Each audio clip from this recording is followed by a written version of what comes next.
हमारे दीनी तबके की भी गलती है, हम लोगों की भी गलती है. We often see this things as well and we should be able to accept कि हमारी भी एक दफ़ा गलती होती है. इसलिए डिस्कशन इंपॉर्टेंट है क्योंकि ना ये कॉम्प्लेक्सेस जो है ना बड़े गंदे तरीके से ना इंग्रेंड हुए इंजेक्ट हुए हैं हमारे दिन में. साइंस के अंदर तरक्की जो है, is it means to an end और is it the end itself? कि इस्लाम के अंदर जो सक्सेस की डेफिनेशन है ना वो बिल्कुल और पैरामीटर्स हैं, और जो वेस्ट के अंदर और प्रोग्रेसिव वेस्ट और आजकल की मॉडर्नाइजेशन सिस्टम है उसके अंदर सक्सेस की डेफिनेशन कुछ और है. प्रोग्रेस इटसेल्फ ये एक सक्सेस है. यानी मिसाल के तौर पे अगर हम चांद पे पहुंच गए सक्सेस है. मुसलमान कहता है कि भाई चांद पे पहुंचे करना है क्या, पहले ये बताओ.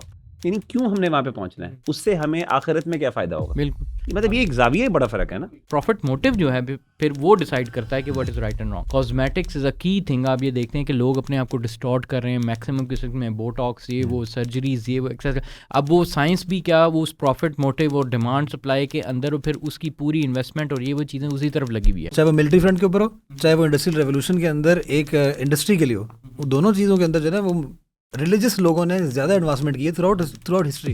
अस्सलाम वालेकुम रहमतुल्लाहि व बरकातुहू. Welcome to another episode of Thought Square podcast. आज का हमारा काफ़ी इंटरेस्टिंग टॉपिक है और जो ये है कि हमारे यहाँ बहुत कॉमन नैरेटिव इस चीज़ को दिया जाता है कि जो साइंस और टेक्नोलॉजी की जो तरक्की है ना वो इसी वजह से आ सकती है मुसलमानों के अंदर अगर हम दीन के करीब चले जाएँ. यानी दीन से दूरी की वजह से ही हमें साइंस और टेक्नोलॉजी में भी जो है ना वो ज़वाल हासिल है. तो ये एक बहुत इंपॉर्टेंट नैरेटिव है और इसके ऊपर हम इस क्वेश्चन को देखते हैं. डिस्कशन है कहाँ तक इस बात में ट्रुथ है, कहाँ तक ये बात गलत है. और इसके लिए हमारे स्पेशल गेस्ट आज हमारे साथ हैं. हैदर भाई, कैसे हैं आप? खैरियत से? माशाल्लाह. ये वो एक तालिब इल्म की हैसियत भी रखते हैं और मुअल्लिम की हैसियत भी रखते हैं माशाल्लाह. दूसरी साइड पे हमारे साथ हमारे बहुत अच्छे पुराने दोस्त जो हैं मुगीरा लुकमान भाई, और माशाल्लाह he is a scholar and learned person. और वो हम चाहते हैं कि उनकी कंट्रीब्यूशन स्पेशली इस टॉपिक के अंदर जो कि सोशियो पॉलिटिकल कॉन्टेक्स्ट में काफ़ी इंपॉर्टेंट अहमियत रखता है. और आजकल हमने देखा है कि लिबरल्स भी जो है क्या कहते हैं कि इस नैरेटिव को सामने लेके आते हैं. अदर दैन यानी ये ऐसा नैरेटिव है जिसके अंदर हमारे पास दोनों साइड से जो है ना वो एक किस्म की एक्सट्रीम किस्म के व्यूज़ आते हैं. सो एक तरफ तो ये आता है कि जी बिल्कुल ही जब तक हम मतलब यानी दीन के करीब जाना मतलब साइंस एंड टेक्नोलॉजी के करीब जाना है, और दीन से दूर जाना यानी साइंस एंड टेक्नोलॉजी के दूर जाना है. तो मुगीरा भाई, मैं आपसे बात डिस्कशन शुरू करता हूँ. बताइए कि ये इस स्लोगन की क्या मतलब यानी अहमियत है, क्या ये बात दुरुस्त है, गलत है, क्या चक्कर है? बिस्मिल्लाहिर्रहमानिर्रहीम, अल्हम्दुलिल्लाह वस्सलातु वस्सलामु अला रसूलिल्लाहि व बाद. जज़ाकुमुल्लाह खैर हमास भाई एंड जज़ाकुमुल्लाह खैर हैदर भाई for joining this programme today. अच्छा, ये बड़ा इंटरेस्टिंग टॉपिक है मास भाई, क्योंकि आम तौर पे ना डिस्कशन ये होती है कि हमारे सर्कल्स में, ख़ास तौर पे रिलीजियस सर्कल्स की अगर हम बात करें तो डिस्कशन ये होती है कि उम्मत के ज़वाल के असबाब में से एक सबब ये है, बुनियादी सबब ये है, प्राइमरी सबब ये है कि दीन से दूरी. लेकिन आज का टाइटल बड़ा इंटरेस्टिंग है कि साइंस में ज़वाल का सबब ये है दीन से दूरी. ठीक है. तो यानी एक बड़ा इंटरेस्टिंग बात है कि यानी क्या उम्मत का ज़वाल क्या उसके साथ एसोसिएटेड नहीं है साइंस एंड टेक्नोलॉजी के साथ? अच्छा, यही वाली बात. तो मैं ये कहना चाह रहा था कि यानी सवाल ये पैदा होता है कि क्या साइंस के अंदर तरक्की जो है, is it means to an end और is it the end itself? Science के अंदर तरक्की is a means to an end और is it the end itself? तो अगर ये is it an end to itself जिस तरीके से हमारे यहाँ वेस्टर्न सोसाइटीज़ या कलेक्टिविटीज़ में है कि साइंस की तरक्की इटसेल्फ एक सक्सेस है, तो फिर तो ऑब्वियसली हम समझ सकते हैं कि ये जो है ना हम लोग फेल हो रहे हैं इसमें.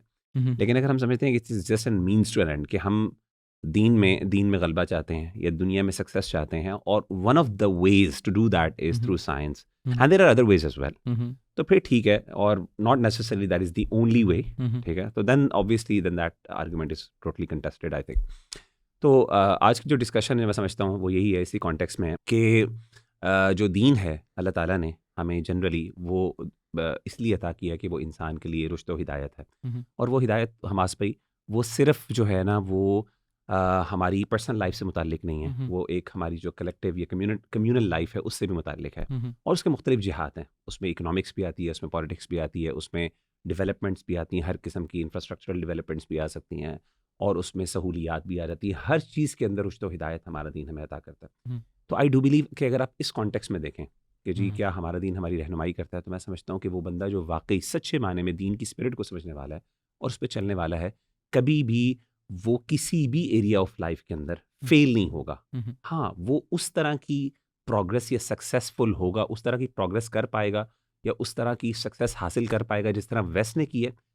I don't think so. क्यों? क्योंकि वेस्ट की ये प्रोग्रेस, जिसको वेस्ट प्रोग्रेस कहता है या सक्सेस कहता है, इन माय हम्बल ओपिनियन ये वो एक्चुअल प्रोग्रेस नहीं है, बिकॉज दीज थिंग्स, ये टेक्नोलॉजी और ये सारी चीज़ें जो हम कहते हैं साइंटिफिक डेवलपमेंट्स, एक वक्त था कि ये ना बेनिफिशियल थी, लेकिन अब ये बेनिफिट से बढ़ के ना हमारे भी हार्म की तरफ ज़्यादा चली गई हैं।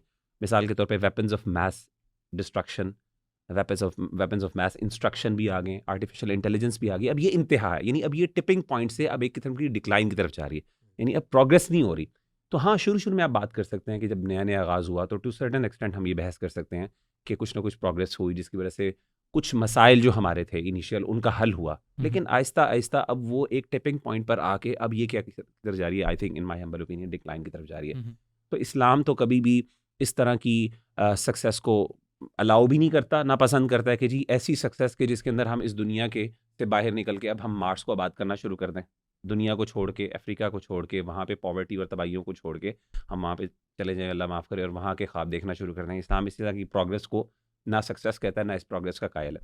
इसी तरीके से weapons of mass destruction in are humble opinion I think, और इस्लाम का पॉइंट ऑफ व्यू बड़ा क्लियर है, इस तरह की चीज़ें इस्लाम अलाउ ही नहीं करता। तो कोई बंदा अपने आप को अगर इसलिए गेज कर रहा है कि हमने जो है ना इस तरीके से सक्सेस हासिल की, फिर इस तरीके से अगर हम नॉर्डिक कंट्रीज़ की बात कर लें, वहाँ पे सोशल इश्यूज़ की बात कर लें, कोई जो इक्वालिटी उन्होंने सो कॉल्ड अचीव कर लिया है, इस्लाम इस तरह की प्रोग्रेस और सक्सेस का कायल ही नहीं है। तो हाँ, साइंस ने अगर इनको ये चीज़ें दी हैं तो इनको मुबारक हो, ठीक है, बी हैप्पी विद दैट इंशाल्लाह। और जो लोग इसको सक्सेस समझते हैं उनके लिए वाकई सक्सेस है, और इस्लाम इंशाल्लाह कभी भी ये वाली सक्सेस हासिल नहीं कर पाएगा। तो ये मेरा एक छोटा सा ओपिनियन। जी हैदर भाई, what are your two cents on this matter? मैं समझता हूँ मास भाई, वैसे तो मुगीरा भाई ने इसको बड़े अच्छे अंदाज में कवर कर दिया है। मैं इसमें दो चीज़ें और ऐड करना चाहूँगा। कि पहली बात तो ये है कि ये इन दोनों चीज़ों को एक जुमले में जिक्र भी करना ना, और ये मुझे पता है कि इसमें हमारे दीनी तबके की भी गलती है, हम लोगों की भी गलती है। We often see this things as well and we should be able to accept कि हमारी भी एक दफ़ा गलती होती है, और वो जो गलतियाँ होती हैं वो बुनियादी तौर पे इसलिए होती हैं क्योंकि हम आम तौर पे आर्ग्यूमेंटेशन कि जो प्रेमिस आर्गुमेंट किस तरह बनता है, प्रेमिस क्या होती है, we don't understand these things, उसकी वजह से हम कई दफ़ा गलतियाँ कर जाते हैं, जो कि पॉपुलर अगर देखा जाए तो पब्लिक को बात समझ में आती है और बड़ी अट्रैक्टिव लगती है, सुनने में बड़ी अच्छी लगती है बात, तो तब तक तो ये बात समझ में आती है। लेकिन अगर हम इसको एक एकेडमिक लेवल के ऊपर देखते हैं तो ये इसकी कोई बुनियाद, जैसा मुगीरा भाई ने भी कहा, एक सेंस में बनती है, वो मैं बाद में मेंशन करता हूँ। पहली बात ये है कि इन दोनों चीज़ों को एक जुमले के अंदर मेंशन करना कि दीन से दूरी साइंस के अंदर पीछे रह जाने की एक वजह है, ये आर्गूमेंट दुरुस्त इसलिए नहीं क्योंकि at a very basic level, बिल्कुल आम बंदे के लेवल के ऊपर जाके बात करें तो साइंस जो है ना, इट इज़ बुनियादी तौर पे discussion about matter, the physical nature of the world, the processes, इनके बारे में। अगर आप इन चीज़ों के बारे में जिक्र कर रहे हैं and then you bring religion into the same discussion which is primarily a basis for us to decide to make moral judgments, अच्छाई बुराई की तमीज़, इंसान की सल्वेशन के बारे में डिस्कशन, इंसान निजात पाएगा या नहीं पाएगा, कौन से अमाल करेगा जो निजात पाएगा, अच्छे बुरे की तमीज़। तो इन दोनों चीज़ों को अगर आप देखते हैं, एक बिल्कुल इमटीरियल चीज़ है और एक मटीरियल चीज़ है। अगर आप इन दोनों को एक जुमले में रख रहे हैं तो ये बात डिस्कशन ही गलत हो जाती है ऑल टुगेदर, कि इसका इस बात का आपकी साइंस की एडवांसमेंट से बराह रास्त कोई ताल्लुक आम बंदे के लिए समझ में नहीं आना चाहिए, पहली बात। दूसरी बात ये है कि अगर इसको हम इस सेंस में देखते हैं, जो कहने वाला है, अगर हम दीनदार तबके को बेनिफिट ऑफ द डाउट देना चाहते हैं यहाँ पे, कि वो ये जो बात कह रहे थे उनकी मुराद इसमें ये थी कि जिस तरीके से वो हदीस मिलती है नबी सल्लल्लाहु अलैहि वसल्लम की, कि मुसलमान जो है वो हर काम एहसान के दर्जे पे जाया करता है, मोमिन जो है वो हर काम एहसान के दर्जे पे जाया करता है। तो अगर हम साइंस भी पढ़ते हैं तो हम एहसान के दर्जे पे जाके पढ़ते हैं, if you want to take it there, और दुनियावी एतबार से हम हर चीज़ को एहसान के दर्जे पे जाके करना चाहते हैं, और इसीलिए हम पहले साइंस में एडवांसमेंट कर रहे थे, क्योंकि हम जब उसमें मेहनत करते थे तो हम एहसान के दर्जे पे जाके करते थे। तो लेकिन उसके अंदर हमारी रिलीजियोसिटी या वर्चुअसनेस कोई रीज़न नहीं थी कि हम उसमें एडवांस कर रहे थे, उसमें साइंस के रूल्स एंड रेगुलेशंस के मुताबिक चल के ही साइंटिफिक प्रोसेस को फॉलो करते हुए हम एडवांस करते, क्योंकि हमने उसको एहसान के दर्जे पे जाया किया था। If you want to say that, then this is an argument that could be made. लेकिन अगर हम पहली बार आर्गुमेंट मेक करें तो आई थिंक मुगीरा भाई ने कहा कि ये इट्स बेसलेस, कमज़ोर बात है।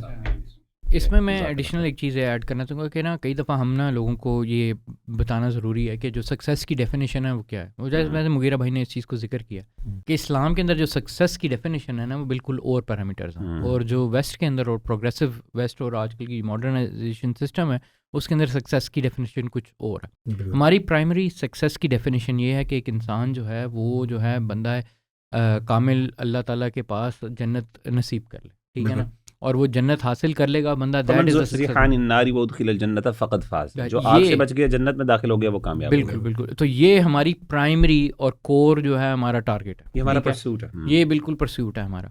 ये चीज़ अगर वो समझ लें एक बंदा, तो ये इसको सबसे पहले ये करना चाहिए कि हमारा पहला सक्सेस का क्राइटेरिया ये है, और हर चीज़ जो है फिर इसके ताबे है।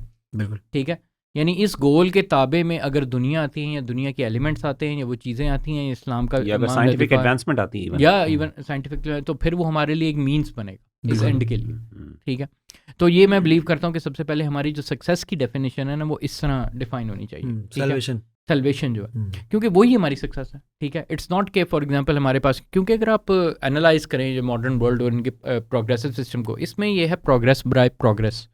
उसके अंदर ये होता है कि मैक्सिमम निचोड़ना नेचुरल रिसोर्सेज को, और उसके लिए जो यूटिलिटी क्रिएट करना, हर किस्म की यूटिलिटी क्रिएट करना, चाहे वो बंदे के फ़ायदे में या नुकसान में, डजंट मैटर, ठीक है ना। क्योंकि लोगों को प्रोग्रेस इटसेल्फ एक एंड बन गया, यानी scientific progress is an end not the means to an end. यानी हम मुसलमान तो इसलिए प्रोग्रेस करना चाहते हैं क्योंकि हमने अल्लाह ताला से कुछ हासिल करना है, फॉर एग्जांपल यानी हमने एक किस्म की सैल्वेशन हासिल करनी है। लेकिन वो क्या करते हैं, उनके नजदीक प्रोग्रेस इटसेल्फ ये एक सक्सेस है। यानी मिसाल के तौर पे अगर हम चांद पे पहुंच गए सक्सेस है, मुसलमान कहता है कि भाई चांद पे पहुंचे करना है क्या, पहले ये बताओ, यानी क्यों हमने वहां पे पहुंचना है, उससे हमें आखिरत में क्या फायदा होगा। बिल्कुल, मतलब ये एक ज़ाविया बड़ा फर्क है ना। और चीज़ ये है कि हमारी भी जो ट्रेडिशनल साइंस और उसके बारे में यही जिक्र आता है कि जो कि इस्लामिक और बल्कि पिछली सारी सिविलाइजेशन के अंडर जो है वो एक पहले मोरल पैराडाइम सेट होता है कि एक मोरालिटी का एक पैराडाइम है।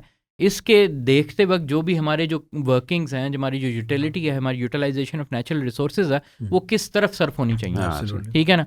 और जब वो चीज़ डिफाइन हो जाती है कि इस तरफ ये सर्फ होनी चाहिए, तो फिर उसके ऊपर काम होती है। और मे भी होता ये कि फॉर एग्जांपल आप जिसे कहेंगे सो कॉल्ड इस्लामिक साइंस जिसे कहें, ठीक है ना, यानी इस्लाम के अंडर जो प्रोग्रेस होनी थी, मे बी उसमें ये एयर कंडीशनर, ये इस तरह की टीवी या ये मतलब यानी ये मे बी हमारे कभी गोल्स होते ही ना, ठीक है ना, जिसके अंदर मतलब यानी लोगों की आसाइश और ये वो चीज़ें, और मतलब यानी वो ज़्यादातर वो इस चीज़ पे मे बी ज़्यादा फोकस करते, मेडिसिन पे ज़्यादा फोकस करते, क्योंकि हमेशा से मेडिसिन का फोकस एक है, फॉर एग्जाम्पल मैं कह रहा हूँ, या फिर ऐसी चीज़ों पे जिसपे क्या कहते हैं कि एक मीन्स टू एन एंड आखिरत का। लेकिन एक पर्सपेक्टिव ये भी इसमें हो सकता है ना कि हम साइंस में फिर इसलिए तरक्की करने की कोशिश कर रहे होते हैं, रिलीजियसली मोटिवेटेड लोग के खैरुन्नास में यनफउन्नास, वही मेरी बात है, वो अम्मा यनफउन्नास फहम खुद फिल। अच्छा आप देखें हैदर भाई, एक इंटरेस्टिंग बात ये कि अगर आप पुरानी हमारी जो इस्लामिक साइंस है उसकी भी तारीख अगर हम देखें, ये मुसलमानों ने जब एसिड्स के दौर में जो यानी प्रोग्रेस की है, साइंटिफिक प्रोग्रेस, वो सब की सब जो है ना उसके पीछे मॉरल या मकसद जो था, उसके पीछे जो बुनियादी जो आइडिया था ना वो ये था कि किसी तरीके से रिलीजियस कोई इश्यूज थे जिनको रिजॉल्व करने की कोशिश की गई, ठीक है ना। मिसाल के तौर पर एस्ट्रोनॉमी में तो मेजॉरिटीली जो है नमाजों की टाइमिंग, एस्ट्रोनॉमी का मसला था नमाज। अच्छा, वो अब अल्लाह ने उसके अंदर सक्सेस दी तो इंसान ने और एरियाज को भी और टेंजेंट्स को भी एक्सप्लोर किया, वो एक अलग बात है। लेकिन प्राइमरी मोटिव जो था, मकसद वो ये था कि वो अल्लाह ताला की बंदगी और अबूदियत थी। यानी मैं क्यों एक रिसोर्स को इस्तेमाल कर रहा हूँ just for the sake of utilisation and exploitation, नहीं, उसका पीछे कोई मकसद होना चाहिए, लोगों को नफ़ा देना। और मैं समझता हूँ कि देखें टू सर्टेन हमास भाई कन्वीनियंस भी है ना, कंफर्ट भी, वो भी एक है, लेकिन this is not the all. Again हमारा पूरा कॉन्टेक्स्ट ये है कि कोई बंदा ये ना कह रही अब आप समझते हैं कि जो कंफर्ट है वो एक इस्लाम की मकसद नहीं, बिल्कुल है, but that is one of the many, जिसे कहते हैं ना, हम कह सकते हैं कि खैर के कामों में से एक है कि आप किसी को बेनिफिट दे दो, आसानी दे दो, but that is not the only thing. We are living in the age of convenience, जहाँ पे हर चीज़ जो है ना इसके इर्द गिर्द इवॉल्व कर रही है, कन्वीनियंस, कंफर्ट, प्लेजर सीकिंग, वो हिडनिस्टिक हमारा जो पूरा पर्सपेक्टिव है, और वो फिर कॉन्सिक्वेंशियल इस पूरे आइडियाज़ हैं कि benefit in terms of material benefits. तो कई जगहों पे ऐसा होता है कि एक मटीरियल बेनिफिट आपको मिल रहा होता है, लेकिन अल्टीमेटली वो आपके लिए उखरवी तौर पे स्पिरिचुअली नुकसानदेह होता है। मिसाल के तौर पे सूद हो गया, अब कहने को आपको बहुत ज़्यादा बेनिफिट, बंदा कही जी मैं पैसा लूँगा तो मैं बहुत कुछ खैर का काम कर सकता हूँ अगर मैं सूद से पैसा इकट्ठा कर लेता हूँ, भाई अल्लाह ताला कहते हैं नहीं, वो बोला नहीं, क्योंकि वो अल्टीमेटली आपके लिए ज़्यादा नुकसान दे। तो मेरा ख्याल है ये भी पर्सपेक्टिव लाने ज़रूरी है। बिल्कुल, और इसी में ना एक बहुत ज़बरदस्त मिसाल आती है वो मेडिसिन की। एक मेडिसिन की एक इम्पॉर्टेंट मिसाल ये है कि वो कहते हैं कि जब मेडिसिन में जो हमारा काम होता है ना डॉक्टर्स का या उनका ये रिसर्च का, वो बेसिकली न्यूट्रल होना चाहिए, साइंस न्यूट्रल होती है, ये एक मिथ ऑफ न्यूट्रलिटी है। बिल्कुल ठीक है, होता ये है कि जो ट्रेंड ऑफ फिर डिमांड है ना, यानी पेशेंट की तरफ से जो डिमांड है वो फिर ट्रेंड सेट करेगी। ठीक है, उस सोसाइटी के मोरल्स जो हैं वो करेंगी, उसका वहाँ पर न्यूट्रल रहना जो है उसको वो प्रॉफिटेबिलिटी को फिर जो प्रॉफिट मोटिव जो है फिर वो डिसाइड करता है कि what is right and wrong. Absolutely. और उससे ये होता है कि फॉर एग्जांपल सबसे पहले कॉस्मेटिक्स में अगर आप जाते हैं, cosmetics is a key thing. आप ये देखते हैं कि लोग अपने आप को डिस्टॉर्ट कर रहे हैं मैक्सिमम केसेस में, बोटॉक्स ये वो सर्जरीज ये वो एक्सेस। अब वो साइंस भी क्या, वो उस प्रॉफिट मोटिव और डिमांड सप्लाई के अंदर और फिर उसकी पूरी इन्वेस्टमेंट और ये वो चीज़ें उसी तरफ लगी हुई है। जेंडर मतलब यानी जो भी सारी चीज़ें जो है वो उस तरफ उसका फिर फोकस ऑटोमेटिकली शिफ्ट हो गया। ठीक है, तो इसका मतलब वो एक न्यूट्रल पार्ट नहीं प्ले करती, फिर वो टू द लेवल के वो एक उस एक ईवल के अंदर जो है वो इन्हांसिंग फैक्टर इस्तेमाल करती है, और फिर वो उस प्रॉफिट मोटिव्स के साथ क्या करती है कि वो उसके अंदर फर्दर जो है रिसर्च भी उसी में जाएगी, सारी चीज़ों में इन्वेस्टमेंट उसमें जाएगी, और किसी खैर के काम के अंदर इन्वेस्टमेंट नहीं जाएगी, फिर वो उसकी जगह ज़ाया होगी। यानी कि कैंसर के ऊपर आप बात कर लें, आप बीमारियों के ऊपर बात कर लें। और सिमिलरली देखें, अगर आपके पास पीछे जो है वो मोरल सिस्टम अपराइट एक मोरल सिस्टम एग्जिस्ट करता है जैसा कि इस्लामिक मोरल सिस्टम है, तो फिर हम क्या करेंगे, वो जो साइंस जो की जाएगी वो उसके पीछे वो हमें पता है कि हमारे पास फंडिंग अगर आनी है, मोटिव ज़रा आने हैं, तो वो फिर इसी के लिए जरिए और उसमें गवर्नमेंट भी कंट्रोल कर सकती है। बल्कि अगेन ये वे गोइंग इन सर्कल, यानी उलमा जो है वो फॉर एग्जांपल उलमा जो है अगर एक बॉडी बैठी होती है कि मतलब वट वो फिर कंट्रोल कर सकती है कि मतलब यहाँ कहाँ पर इन्वेस्टमेंट जाएगी, कहाँ गवर्नमेंट के फंड्स जाएंगे, रादर देन ये इसमें जाएंगे जहाँ पर ट्रेंड पे लोग जो हैं वो अपनी सर्जरियाँ करवाते फिरें। तो ये एक बहुत इंपॉर्टेंट एग्जांपल मैं समझाना चाहता हूँ कि जो साइंस है ना वो अब जो है, और वो क्या, क्योंकि लोगों के जहन में ना एक सारा जो क्राइटेरिया और मार्क है ना वो ये वेस्टर्न साइंस है। ठीक है, और वो वेस्टर्न साइंस को एक क्राइटेरियन रखती है कि वो सक्सेस है या हमने उनके लेवल पर आना है या उनको उस तरह बीट करना है या कुछ इस तरह करके है। बिल्कुल ऐसे। और इसमें प्रॉब्लम अगेन भी वाली बात जैसे आपने बोली ना, अगर हम वेस्ट के पर्सपेक्टिव से सोचते हैं या उन लोगों की हम बात करते हैं या समझ जो एक इन्फीरियरिटी कॉम्प्लेक्स का शिकार है with regards to the westerners, हम उसकी बात करते हैं अगर, तो उनका कसूर इस एतबार से भी नहीं है कि उनका जो पूरी की पूरी स्टेम जो उनकी एजुकेशन है पूरी की पूरी साइंस टेक्नोलॉजी इंजीनियरिंग मैनेजमेंट के अंदर वो बात ही सारी की सारी मादे की करते हैं, मटेरियल की गेंद की करते हैं।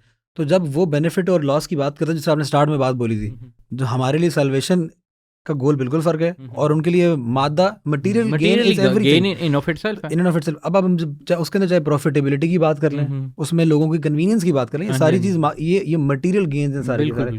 तो अगर वो मटेरियल गेन को ही सब कुछ समझ रहे हैं, यानी वो यही है ना, ये बहुत ज़बरदस्त आपने बात की कि दुनिया ही अगर एंड है आपका, ठीक है ना, यानी जो जिंदा रहना है यू ओनली लिव वंस वाला अगर मामला है, तो फिर आपकी जितनी इन्वेस्टमेंट है, आपकी जितनी भी वो एलिमेंट्स हैं, इट मेक्स कंप्लीट सेंस, उसका कंप्लीट सेंस है। अब वो हमारे ऊपर ये प्रेशर है, या फिर हम एटलीस्ट ये जब दीनी लोग भी जब इल्यूजन देने, मैं ये तो नहीं कहता कि वो इल्यूजन गलती से, हाँ, लेकिन जब वो लोग देखें, वैसे भी दावती मैदान में जब बंदे आता है, कोई नया बंदा आता है, ठीक है, तो वो इस चीज़ का शिकार है, इन्फीरियरिटी कॉम्प्लेक्स का, ज़ाहिर बात है मुसलमान शिकार है आजकल, ठीक है, और वो आके ये सोचता है, ये कहता है यार यानी इस्लाम अगर सैल्वेशन है, इस्लाम सारा कुछ है, तो उसने हमें ये वाली सक्सेस क्यों नहीं दी, हम क्यों नहीं सुपीरियर, हम क्यों नहीं वो चीज़ है।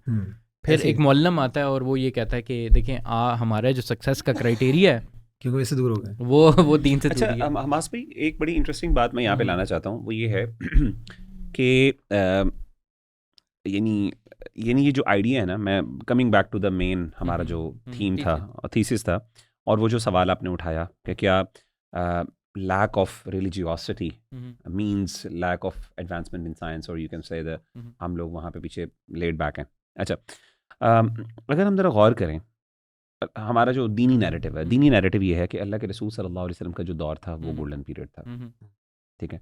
हम में से अनफॉर्चुनेटली लोग हम कहते हैं अब्बासिड्स का जो टाइम है वो गोल्डन पीरियड है, लेकिन हमारे नज़दीक जो है वो अल्लाह के रसूल सल्लल्लाहु अलैहि वसल्लम का जो टाइम है वो किसी गोल्डन पीरियड है। तो मेरा सवाल ही पैदा होता है कि फिर इसका मतलब है कि जो एडवांसमेंट, जो साइंटिफिक प्रोग्रेस अल्लाह के रसूल सल्लल्लाहु अलैहि वसल्लम दौर में होनी चाहिए थी, चूँकि over the period of time religiosity बहरल डिक्लाइन हो गई, और हदीस में भी आता है, अल्लाह के रसूल ने फरमाया और हमारे उलमा भी कहते हैं कि जैसे जैसे आप दीन से दूर होते जाएंगे उम्मत जवाल की तरफ, यानी नबवी दौर से जितना हम दूर होंगे जवाल की तरफ जाएंगे, सलफ के बाद की जो जी। तो हम क्या देख रहे हैं कि वो क्या साइंटिफिक प्रोग्रेस थे। मेरा सवाल ये पैदा होता है कि वो हमारे अल्लाह के रसूल के दौर में क्या साइंटिफिक प्रोग्रेस थे, साइंटिफिक प्योरली साइंटिफिक प्रोग्रेस थी जिसको बहुत ज़्यादा हुकूमती लेवल पे प्रमोट किया गया, या फिर अल्लाह के रसूल खुद इसमें इन्वॉल्व थे, या फिर सहाबा भी इन्वॉल्व थे साइंटिफिक प्रोग्रेस में, किधर मतलब सवाल ही पैदा होता है।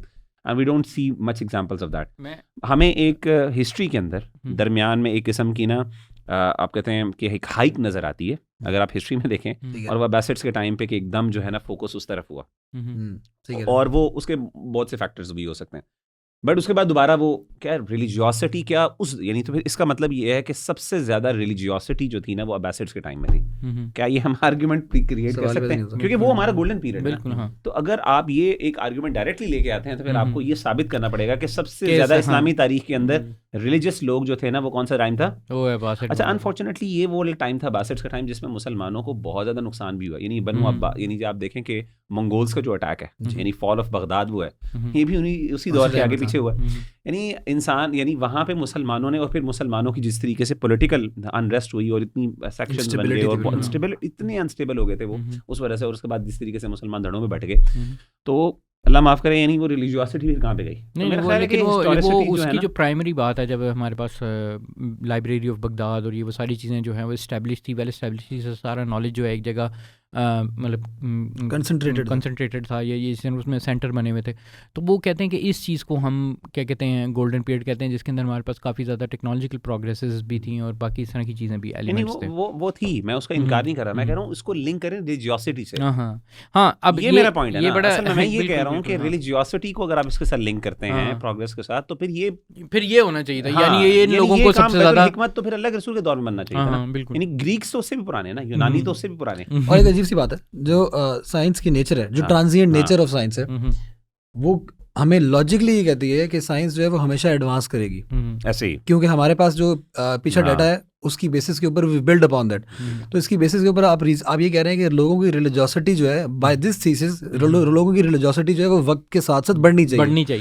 हालांकि साइंस के साथ बढ़नी चाहिए, साइंस के साथ बढ़नी चाहिए। जहाँ पर साइंस ज्यादा है वहाँ पर उनकी रिलीजियोसिटी एक्सपीरियंशियल है और ज्यादा हमारे पास सैंपल साइज बड़े हो रहे हैं, हमारे पास रिसर्च हो रही है, लेकिन आप देखते हैं इसका ऑपोजिट काम हो रहा है, कई मामलों में इसका ऑपोजिट काम हो रहा है। अच्छा, अब यहाँ पर मैं बिल्कुल बहुत अच्छा सवाल जो है ना वो उठाया गया यहाँ पर। अब इसका ना एक बैलेंस्ड आंसर देना बनता है। सो पहली तो चीज़ आती है कि देखें ये बहुत बड़ी इंपॉर्टेंट है कि जो रिलीजियोसिटी इटसेल्फ है ना उसको पहले अनपैक करते हैं। देखें सीधी सी बात यह है कि दीन के साथ जो मोहब्बत है ना, यानी जब आप दीन के साथ मोहब्बत करते हैं या दीन के साथ मोहब्बत करते हैं, इसका मतलब आप आखिरत के साथ मोहब्बत करते हैं, आप अल्लाह ताला के साथ मोहब्बत करते हैं और अल्लाह ताला के पास जाने की साथ मोहब्बत करते हैं, और ये क्रक्स ऑफ दिस रिलीजन है। इसका मतलब ये है कि जितना आप दीन के पास हैं उतना आप दुनिया से आप बेरगबती है, ठीक है ना। और वो जो दुनिया से दूरी है और दीन के करीब आने का मुराद ये एसेंस ये है, ठीक है। तो आप कभी भी ट्रूली इस दुनिया के मतलब यानी ये जो चीज़ें हैं ना, ये ideas of progress for the sake of progress, of the science for the sake of science, और उसकी जो इस मादी ज़िंदगी के अंदर ही रहने वाली जितनी भी प्रोग्रेस है वो दीन के पास जाने से ऑटोमेटिकली निगेट होती है। एग्जैक्टली, ठीक है। तो ये हमें इस चीज़ को तस्लीम करना ही करना है कि हर किस्म की जो साइंस हो रही है, एटलीस्ट हर किस्म की जो साइंस होती है वो इसमें बिल्कुल भी नहीं आती, ठीक है। अल्लाह के रसूल सल्लल्लाहु अलैहि वसल्लम के दौर के अंदर, जो कि हम जिसको ट्रू गोल्डन पीरियड कहते हैं, उसके अंदर दो चीज़ों की ज़रूर एक्सेप्शन थी, ठीक है। और उनमें से सबसे पहली चीज़ जो थी वो थी मिलिट्री माइट, ठीक है। मैं बिलीव करता हूँ कि फॉर एग्जांपल जो आप एक रिलीजियस माइंडसेट रख सकते हैं, ठीक है, और उस एक मिलिट्री माइट और वो चीज़ को मतलब उसको एक part of your progressive system कर सकते हैं। क्यों? क्योंकि दैट इज़ ऑल्सो जिहाद is also a means to an end, और वो वाला एंड जो कि आपकी आखिरत के लिए, बिल्कुल ठीक है। तो एक टेक्नोलॉजी जिसको मैं बिलीव करता हूँ कि जिस पे अल्लाह के रसूल सल्लल्लाहु अलैहि वसल्लम और उस पे खर्च करना, मैनेज करना, उस पे इन्वेस्ट करना, उसकी टेक्नोलॉजी के ऊपर इन्वेस्ट करना, और वो मैं बिलीव करता हूँ कि अल्लाह के रसूल सल्लल्लाहु अलैहि वसल्लम के दौर में भी उस पे एम्फेसिस किया गया, उसको तो ऑब्लिगेशन भी है। और आपने टेक्नोलॉजीज को इम्प्रोवाइज भी किया, आपने उनको इंपोर्ट भी किया, पर्शियंस के और बहुत सी, और हदीस का हिस्सा है, हदीस का पार्ट है, कुरान की आयत का हिस्सा है, वाइदु लहुम मस्तताअतुम। बिल्कुल। अब ये जो चीज़ है एक बहुत ज़बरदस्त, इसकी एक एक्सेप्शन ये है। दूसरी जो एक्सेप्शन है ना वो नॉलेज है, ठीक है। नॉलेज इन अ सेंस कि फॉर एग्जांपल यानी इल्म के ऊपर काम करना, और इल्म और मतलब यानी बेसिकली जो दीनी नॉलेज है और उसके ऊपर जो है इसके ऊपर जो हमारा एम्फेसिस होना, यानी ये चीज़ों का, जिसमें अगर फॉर एग्जांपल हम किसी दूसरी जगह से कुछ इल्म इम्पोर्ट भी करते हैं, वो भी चीज़ें मैं बिलीव करता हूँ कि ये इसमें पार्ट है। इसको हम कुछ कैपेसिटी तक जो है ना वो ले सकते हैं, यानी even in terms of the physical world. इसके बारे में ये कहना दुरुस्त होगा कि हम अल्लाह सुब्हानहू व तआला की सुन्नत को दुनिया के अंदर बेहतर समझने के लिए जो है ना भी एक अप्रोच ये हो सकती है कि हम इसीलिए भी इस इल्म के अंदर एडवांसमेंट कर रहे हैं। वो ये वो सारा जो गैदर करेगा ना वो मीन्स टू दैट एंड, ठीक है ना। अल्लाह के करीब जाने का, बिल्कुल ठीक है ना। और जो भी उसके हिंडर करेगा ना, तो वो हमारे लिए जो है वो सेकेंडरी ब्लेम वर्दी हो जाएगा, ब्लेम वर्दी हो जाएगा बल्कि। हाँ, अब ये चीज़ जो है ना, ये सेंटर राउंड लेके यानी ना, मैं कहता हूँ ये हमारा गोल्डन पीरियड यहाँ से साइंटिफिक एक्टिविटी है वो थियोसेंट्रिक है, थियोसेंट्रिक होनी चाहिए, होनी चाहिए। यानी एक हाँ, मुसलमान की हाँ, मुसलमान की है और होगी हाँ, और रहनी चाहिए हमेशा। और जो उसके उस अम्ब्रेला के अंडर, चाहे हमारा मेडिसिन के अंदर भी प्रोग्रेस जो है वो उसमें लिस्टेड है, उसी जगह पर भी, क्योंकि कुछ ऐसे मुझे याद है हम पढ़ रहे थे कि हदीस के अंदर हमने ग्रीक मेडिसिन उनकी चीज़ें जो हैं कुछ इंपोर्ट की थी, बल्कि वो जो कैमल वाली हदीस है वो वाला जो एलिमेंट भी था ना, उन्होंने कहा था कि ग्रीक मेडिसिन का हिस्सा था ये वाला भी। Any how, long story short में कह रहा था कि इसमें कुछ एलिमेंट्स हैं जो हमारे पास वहीं से ही अल्लाह के रसूल सल्लल्लाहु अलैहि वसल्लम, जो हमारे गोल्डन पीरियड के दौर है, वहाँ से हमें मिल जाती हैं एक्सेप्शंस, जो कि हमें बताती है कि कौन सा या किस किस्म का या किस जॉनरा का जो साइंटिफिक प्रोग्रेस है जो हमारा पार्ट एंड पार्सल हो सकता है, ठीक है ना। अच्छा, मूविंग फॉरवर्ड, ठीक है, उसके अलावा जो भी दूसरी चीज़ें हैं ना, ठीक है ना, हम उसको कोई भी किसी किस्म की नेसेसिटी का हिस्सा नहीं जोड़ सकते कि हमारी सक्सेस और फेलियर उसके साथ है। Fair enough. तो ये एक आइडिया ऑफ, मैं समझता हूँ कि गोल्डन पीरियड को हमें ये इस तरह पहले एटलीस्ट डिफाइन करना चाहिए। यानी टू सर्टेन एक्सटेंट, मैं अगर खुलासा करूँ, समराइज़ करूँ आपकी बात का, कि अगर हम किसी टेक्नोलॉजी के बारे में ये क्लेम कर सकते हैं कि वो डायरेक्टली रिलीजियोसिटी के साथ टू सर्टेन एक्सटेंट लिंक्ड है, और हमारे पास लिंक हो सकती है, या लिंक हो सकती है, और हमारे पास उसके दलाइल और एविडेंसेस भी हैं कि जब रिलीजियसली हम स्ट्रॉन्ग रहे हैं तो हमें हमेशा उसमें एक फ़ायदा मिला, तो उसमें एक मिलिट्री माइट है। आप ये देख सकते हैं कि primarily even but again at the end it's not the end, it's a means to, हाँ, it's still a means, it will always remain a means to. अभी हमने शुरू में वो भी आपने बात की थी कि वैसे इन ऑफ इटसेल्फ एक वेपन ऑफ मैस डिस्ट्रक्शन जो है ना, और वो इन ऑफ इटसेल्फ इस वजह से क्योंकि वो उसमें किसकी पावर और विट सबसे हाईएस्ट हो, ठीक है ना, और वो एक अलहदा मीन्स है, ठीक है ना। वो चाह रहे हैं अपनी पावर इस्टेब्लिश करना इस दुनिया के अंदर, ठीक है ना, वो एक डिफरेंट मीन्स है। लेकिन हमने भी एक लार्ज कैनन्स बनाए थे उस्मानिया के दौर में कॉन्कर करने के लिए कॉन्स्टेंटिनोपल को, और वो जो लार्ज कैनन्स थे वो एक, और वो बंदा रिलीजियस बंदा था, ठीक है, जिसने कॉन्कर किया, और वो इसी नीयत के साथ, और वो हम यानी हुस्न ज़न करते हैं कि वो जो चीज़ जो यूटिलाइज हुई है उसके पीछे ये एक बैकिंग थी, ठीक है ना। तो ये जो चीज़ है बड़ा इंपॉर्टेंट डिस्टिंक्टिव फैक्टर है। हम इसमें मेडिसिन को भी ऐड कर सकते हैं। हाँ जी, अभी मिलिट्री की बात हमने की ना, हाँ मेडिकल टेक्नोलॉजी की बात, बिल्कुल। अब यही जो बायोटेक्नोलॉजी की मिसाल भी हमें हदीस से मिल जाती है डायरेक्टली ना, बायोटेक्नोलॉजी की एक क्लासिकल फॉर्म जो थी टू सर्टेन एक्सटेंट, किस तरह depending upon the means to an end, ठीक है, हाँ, क्योंकि जारी बात है कि हाँ, मेरा कहने का मतलब ये है कि अगर हम कहें कि मुसलमानों ने जब रिलीजियोसिटी को वाकई सीरियस लिया और रिलीजियस रहे और दीनी तौर पर उन्होंने उस चीज़ को अहमियत ली, तो इन चीज़ों पे एक डायरेक्ट कॉजल लिंक हम क्रिएट कर सकते हैं। मेरा एक सवाल है कि हम कॉजल लिंक क्रिएट कर सकते हैं दोनों के साथ। शिफा के अंदर भी हम शिफा, हाँ, मेडिसिन में, क्योंकि मेडिसिन एक बहुत इंपॉर्टेंट थीम है हमारे दीन का ना, देखें, और तिब्बे नबवी एक पूरी साइंस है और फील्ड है। और वही हम कह रहे हैं कि देखें, कई चीज़ें जो रिकमेंडेशंस अल्लाह के रसूल सल्लल्लाहु अलैहि वसल्लम ने की हैं वो थी जो कि ग्रीक मेडिसिन में भी मौजूद थी, ठीक है ना, और वो एक प्रैक्टिस थी, वहाँ की नोन प्रैक्टिस ऑफ साइंस थी, ठीक है ना। तो वो चीज़ जो है वो जो आगे हुआ करते थे हमारे पास, बिल्कुल। तो ये चीज़ बिल्कुल एक मिलिट्री, हमने कहा एक मेडिसिन, ये हम पहले से जिक्र करते आ रहे हैं, ठीक है ना। और तीसरी हमने कहा कि फॉर एग्जांपल नॉलेज, जो कि उसी मींस ऑफ एंड में, नॉट एवरीथिंग और हर चीज़ का मतलब यानी फलसफा उठा के जो है ना अपना हिस्सा बनाना। हयातुन तय्यबा कुरान मजीद में कहा ना कि मन अमिल सालिहन मन आमन व अमिल सालिहन, क्या है, मन अमिल सालिहन फलनुहयिन्नहु हयातुन तय्यबा, जो बंदा ईमान लेके आया और नेक अमाल किए तो हम उसको ज़रूर एक पाकीज़ा ज़िंदगी अता करेंगे। तो पाकीज़ा ज़िंदगी से मुराद कहीं भी ये नहीं कि मटीरियल प्रोग्रेस, कहीं भी ये वादा नहीं है कि साइंटिफिक प्रोग्रेस। हाँ, अगला एक सवाल यही आता है क्योंकि कुरान में कई आयात जो है ना ये आती है कि सक्सेस इन दिस लाइफ हयात दुनिया और फिर आखिरत, इससे क्या मुराद दिया जाता है? क्योंकि अमूमन जो कई रिलीजियस पीपल हैं वो क्या करते हैं कि वो इन्हीं आयत को कोट करते हैं जब उन्होंने इस चीज़ का रेफरेंस देना होता है कि अगर आप दीन के पास जाएंगे तो आपको आप अमीर हो जाएंगे या सक्सेस मिल जाएगी, पावरफुल हो जाएंगे, या पावरफुल हो जाएंगे, या आपको मतलब यानी ये आप वेस्ट का उससे मुकाबला कर सकेंगे। अमास भाई, वो ना मुझे कुरान मजीद की वो आयत याद आती है, अल्लज़ी अतअमहुम, सूरतुल कुरैश की ना, अल्लज़ी अतअमहुम मिन जूइन व आमनहुम मिन खौफ। यानी दो चीज़ें ये हैं कि एक इंसान के अल्लाह ताला उसको सेल्फ सफिशिएंट बना दे, यानी इंसान की डिपेंडेंसी ख़त्म हो जाए किसी दूसरे पर।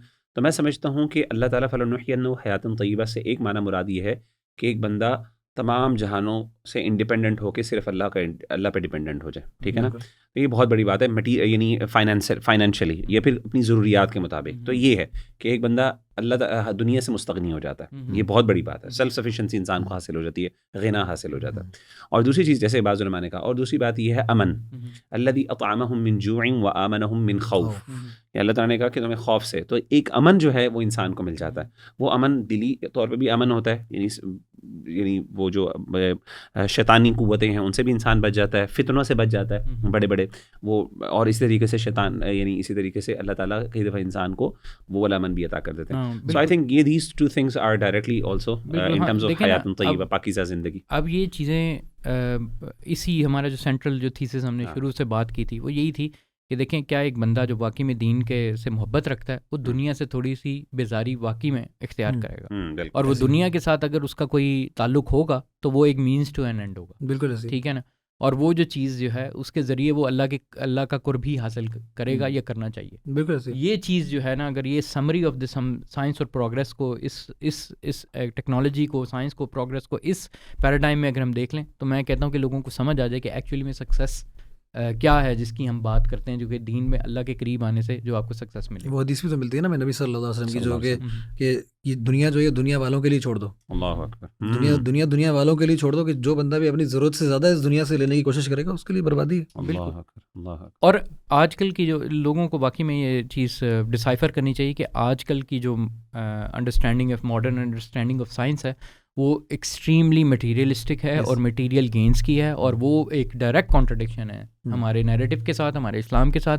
और अगर आप एक्सपेक्ट करते हो कि मतलब यानी हम उस लेवल पर जाएंगे या कम्पीट करेंगे या उस मैदान में उनके साथ खड़े होके, यानी उसी इंटरनेशनल, यानी हम उसी इंटरनेशनल पीयर रिव्यू का हिस्सा बन के तड़प के साथ वो मुसलमान में वो तड़प हो ही नहीं सकती। यानी वो अगर आप हाँ बिल्कुल, वो नोबेल प्राइज के क्यों नहीं हम विनर्स, कोई मुसलमान क्यों नहीं है, ये भी एक भाई हम नमाज भाई उसके लिए नमाज़ें रह जाएंगे। Funny argument by the way, I know, but that is the point है कि हम लोग क्यों इतनी इंपॉर्टेंस दें यार इस चीज़ को। और पहली बात ये है कि नोबेल प्राइज जो है वो एक उसकी जो कैटेगराइजेशन है, हमें तो वैसे भी उससे इख्तिलाफ है कि वो जिन बेसिस पे कैटेगराइजेशन, कुछ मामलों में चलो हम साइंस के उनकी मान भी लेना तो वो बहुत ज़्यादा पॉलिटिकल इंटरप्राइज भी है। हाँ, पॉलिटिकल इंटरप्राइज है, दैट्स द पॉइंट मेनली। लेकिन बिलफर्ज दूसरा भी हो तो हमें कोई इतना ज़्यादा शौक भी नहीं है कि हम दुनिया को मनवाएंगे यार हमने साइंस में प्रोग्रेस की है। भाई अगर वो कर रहे हैं ठीक है, देखें अल्लाह ताला ने दुनिया को कॉम्प्लीमेंट किया है, कुछ चीज़ों में गैर मुस्लिम कौमें हमसे आगे हैं रहे, लेकिन दीन में हमें आगे होना चाहिए। असल में हमारी बहस ये है कि वो हमसे अगर अपने दीन में भी आगे निकल जाए तो प्रॉब्लम हो सकती है। तो हाँ ये बात ठीक है, अगर कोई बंदा कहे जी वो हमसे ज्यादा मुसलमान है तो तब प्रॉब्लम हो सकती है, जो नहीं है वैसे। लेकिन अगर वो कह दे, अगर साबित हो जाए कि किसी तरीके से अमली तौर पे वो इस्लाम के ज्यादा करीब हो जाए हमसे, तो हाँ ये हमारे लिए प्रॉब्लमेटिक बात है। बिल्कुल यहाँ पे हमारा मुकाबला होगा और यहाँ पे हम अपने आप को जो है, वरना कोई बंदा कबूतरबाजी का चैंपियन है तो हमें क्या फर्क पड़ता है वो यार अपने लिए अच्छी बात। तो हम उसे ऐसी जो है ना एक किस्म के ना एक वो जो कहते हैं परेशानी का शिकार है, ऐसे कमतरी का शिकार हो, कॉम्प्लेक्स का शिकार हो जाए। देखें ये इसलिए डिस्कशन इंपॉर्टेंट है क्योंकि ना ये कॉम्प्लेक्सेस जो है ना बड़े गंदे किस तरीके से ना इनग्रेन्ड हुए, इंजेक्ट हुए हैं हमारे ज़हन में। और यार क्वाइट फ्रैंकली जहाँ पर मैं जब जवान बंदा था मैं भी ज़रा देख रहा था यार क्या हो रहा है। जवान नहीं है, हाँ चल मैं नहीं हूँ जवान, मान ऑन कैमरा आ चुका है, मैं ऑन कैमरा, मैं जवान नहीं हूँ, मैं मान लेता हूँ।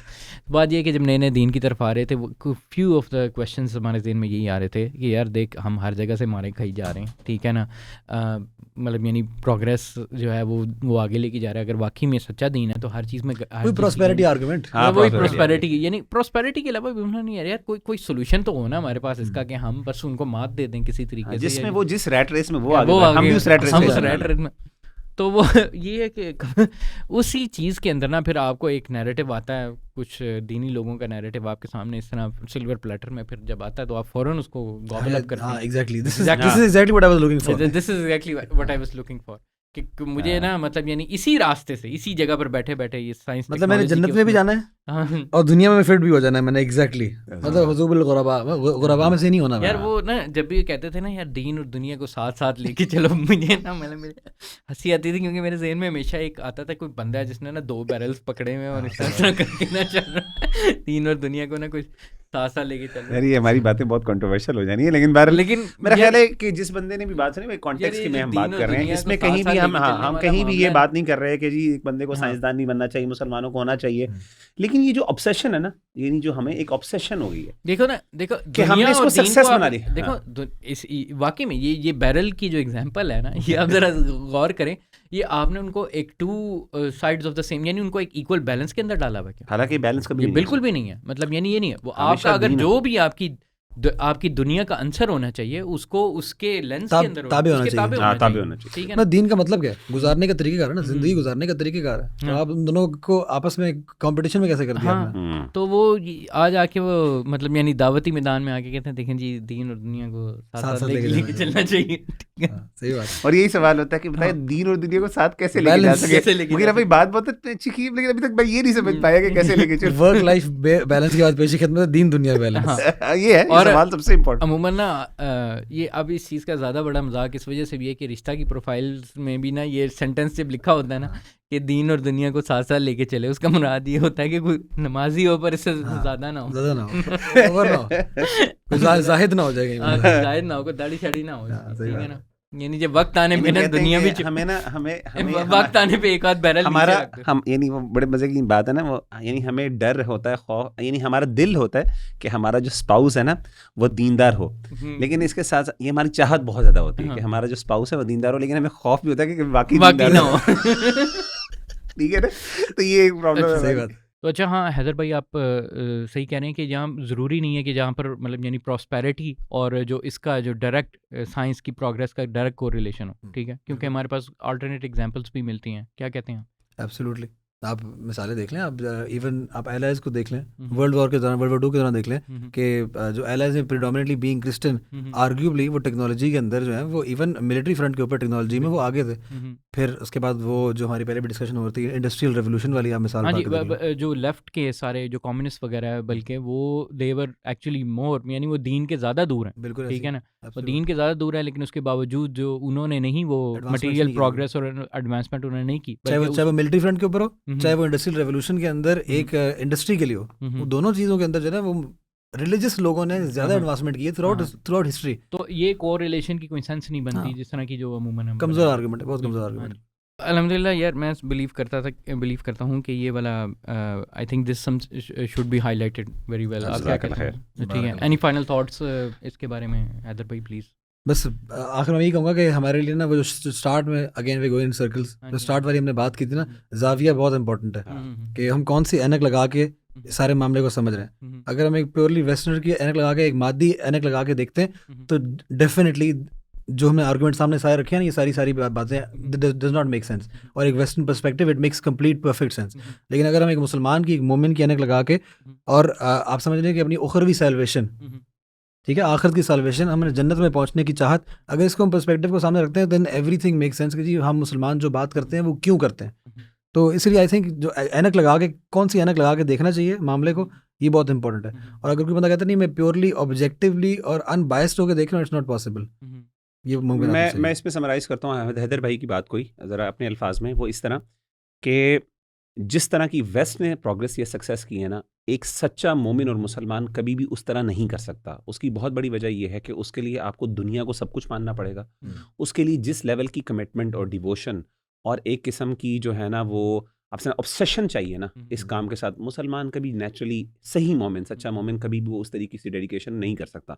इसका मतलब ये कतन नहीं है कि मुसलमान कभी दुनिया के अंदर खैर का काम नहीं कर सकता, बिल्कुल कर सकता है, दुनिया के लिए वो करता भी है, लेकिन उसकी एक हमेशा लिमिट होगी, वो हमेशा एक हद में रह के करेगा, और वो प्रोग्रेस कभी इतनी फास्ट पेस नहीं होगी, कभी इतनी डिस्ट्रक्टिव नहीं होगी, इतने मैग्नीट्यूड में नहीं होगी जितनी वो है। तो मैं ये समझता हूँ होगी ज़रूर, मैं इस चीज़ का डिनाई नहीं करता और इनकार नहीं करता, और मैं कभी भी इसको अल्लाह माफ़ करे ट्रिविलाइज भी नहीं करता कि ये काम गलत है, ये बात काम होना चाहिए और हमें आज उनका मुकाबला करने के लिए करना चाहिए, पर एट द सेम टाइम उसकी एक लिमिट होनी चाहिए जो मैं समझता हूँ। एक फाइनल थॉट इसमें ये भी आती है, इंशाल्लाह किसी और टाइम पे इस पे बात करेंगे, कि जो मिसाल के तौर पर साइंस की जो अपनी नेचर इटसेल्फ है, द इनक्विजिटिव नेचर, और वो जो चीज़ें हैं कि वो किस हद तक जो है ना एक माइंडसेट डेवलप करती है जिसके अंदर आपको चीज़ों को कुरेदने को या कॉज एंड इफेक्ट के रिलेशन को बनाने के लिए वही आपका हद नज़र होना चाहिए कि मतलब हर चीज़ का जब तक आप कोई उसकी कॉज नहीं ना ढूंढ सकेंगे तब तक आप सही किस्म के साइंसदान नहीं है, ये नहीं, क्योंकि देखें बड़ा अच्छा बेस रख दिया है नेक्स्ट पॉडकास्ट के लिए इंशाल्लाह कराची में करेंगे। बिल्कुल, टिकट अगर रहते तो मैं अवेलेबल हूँ। अच्छा, और दूसरी चीज़ मैं ये कहना चाहता हूँ कि सबसे इम्पॉर्टेंट ये चीज़ है कि इस्लाम कोई भी चीज़ मोरल फ्रेमवर्क सबसे पहली चीज़ होती है। आपने जो भी एक्टिविटी करनी है, दुनियावी एक्टिविटी करनी है, उसमें हलाल और हराम की तमीज़ जो है वो पहले सेट और डिफाइंड, उसके कुछ पैरामीटर होने चाहिए और उसके ऊपर भी होना चाहिए। तो जज़ाकल्लाह खैर, thank you for coming everybody. अस्सलामु अलैकुम व रहमतुल्लाहि व बरकातहू।